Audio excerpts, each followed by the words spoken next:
Motor Speedway in the favorite son of many of the Georgia faithful in this capacity crowd today. Watch and wait as the Budweiser Ford Thunderbird comes to a halt. Tim Brewer and the crew go to work. Mike Hill. They all are changing all four tires, fueling the car. Henry Benfield lugs that 75-pound fuel can, shoves it against the left side of the car. Left side jack the car. Lug nuts going on. Fresh Goodyear Eagle, Bill sitting very patiently, and now 21.3 seconds. You heard Elliott squeal away. He will score the championship. Elliott back out on the racetrack as he continues his pursuit for his second NASCAR Winston Cup. Here now is the driver who has taken over the lead of the race as Harry Gant comes in. Ernie Irvin, the leader. We'll watch Gant's pit stop. John, are you there? Just got here, Bob. It's going to be a four-tire change. No chassis adjustment made yet. They're making sure they get the windshield clean. Jerry mentioned that's very critical this stage of the day. Right side tires already on, left side's going on. A smooth pit stop in motion. Harry Gant waiting. Now finally it's down the way. The Skoal Bandit rolls back out onto the racetrack, and Mark Martin is slowing here on the main straightaway. Mark's Valvoline Ford is off the pace dramatically, and he has cut off the engine. May as well, though. Evidently it was blown. Well, it's still running. 4,000 RPMs in fourth gear. And you can hear the engine running. He's trying to accelerate, but he'll only turn about 4,400. Jerry, what's the problem? We're walking along beside Steve Mills. Steve, what's wrong with the car? All right, quit running. Fan quit turning over. It popped a little bit of smoke out of the pipes coming in the first turn for a couple laps, and he said it shook real bad up the backstretch and figures it broke a crank or something.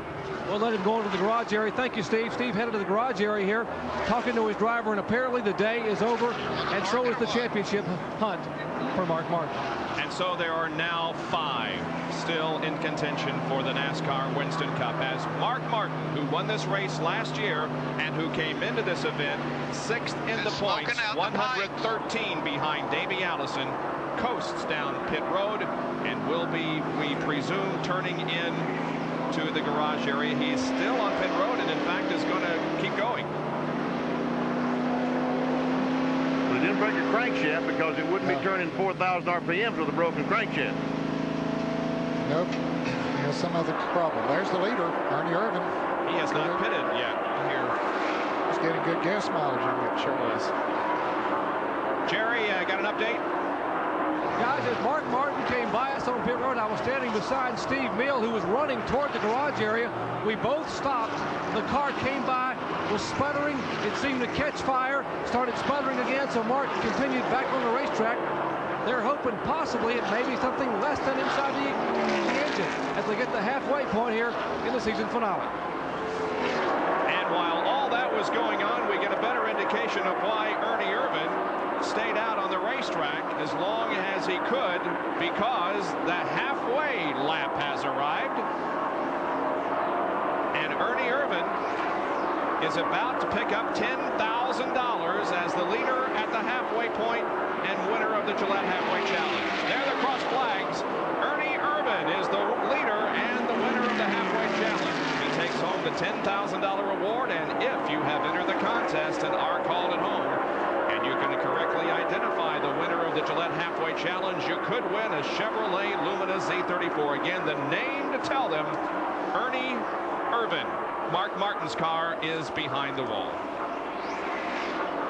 And Bill Elliott, who has made his pit stop, finds himself in 4th position. Back up to speed. But Irvin coming into the pits. Ted Musgrave had stayed out there. He was ahead of Elliott, but he's coming in right now. And it looks like Jeff Gordon might have a problem on the backstretch. He's going very slow. Maybe run out of gas. Going slow down pit road is Ernie Irvin. Jerry. And somewhat of an obstacle. He has to go around the car of Lake Speed and it's stalled on pit road. Also get around the car of Morgan Shepherd here. the Kodak crew working on Ernie Irvin's car. We mentioned Ernie Irvin won $10,000 for leading the halfway point. A $25,000 bonus just went to Davey Allison for winning the most halfway points this year in the Gillette program. The only other ones who could have gotten that were Bill Elliott and Alan Kowicki. But by Ernie Irvin winning the 10 grand, as you watch his car exiting pit road in a little over 20 seconds with 4 tires, that will give a $25,000 bonus to Davey Allison. Jeff Gordon is on pit road. His car very slowly down the backstretch. He was able to make it into the pits, and might he have run out of fuel? No, I don't know. They haven't put any in it yet. He stopped just a few laps ago, so he did not run out of fuel. Evidently had a flat tire, something wrong with one of the tires. Probably had a vibration, didn't know which one it was, and so he's putting all 4 on. Davey Allison working his way through the traffic, racing with Sterling Marlin. There is Bill Elliott and Alan Kowicki. We will be back in just a moment to update you on the points in this 1992 season finale of the NASCAR Winston Cup Series.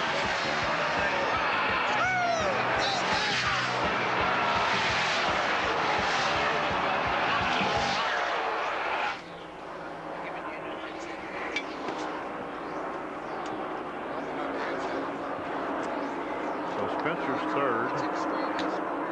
Rudd is fourth. Ernie's fifth. I guess Sterling is sixth. Rust is seventh. Davey eighth. Terry ninth. We doing SeaWorld? Okay.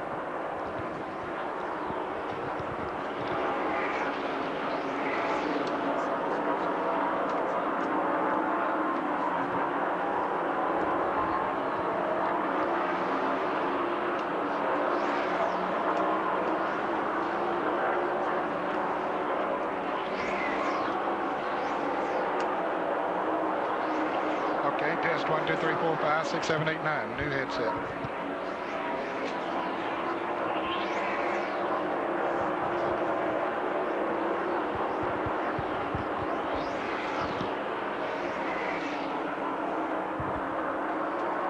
Jeff Gordon back in the fence.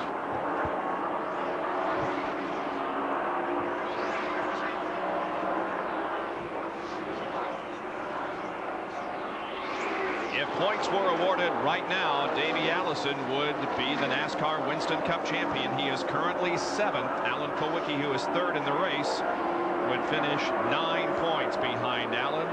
Elliott is the leader of the race. That's 11 points. Jenkins. Oh, man. And Gant, who is 10th, would be 4th in the points. Kyle Petty, 15th. In the race right now would be 5th. Mark Martin out of the race. He should hold on to his 6th in the point standings because he came into this event 168 ahead of Ricky Rudd. Let's see, 9 to...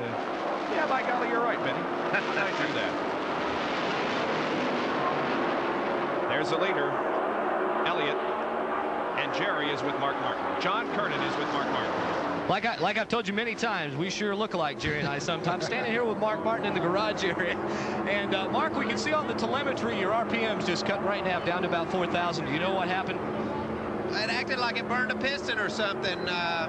Started smoking out the pipes. And, you know, the 42 and the 33 were at full song. There wasn't much we could do. We could have tried to run 60, 70 miles an hour around the racetrack and offended NASCAR and everybody else, but we weren't going to be able to do anything about the situation. But, you know, just park it. And I'd have to just say I'm awful proud of Jack Roush and Steve Meal and this whole Valvoline team. And I want to thank Goodyear for putting us on the greatest radials I've ever driven on here, and thank Folgers for hanging in there with us this year. We've had a real good year, and we've got a lot to look forward to next year. That's right. They certainly do have a lot to look forward to. In fact, Steve Meal says they're already working towards 1993. Bob? 2 wins in 1992 for Mark Martin at Martinsville and at Charlotte. And his year is over as the Valvoline Ford is behind the wall. Well, things have kind of settled down here as we have completed 174 laps of this event. Bill Elliott is leading over Alan Kowicki. We'll be back in just a moment.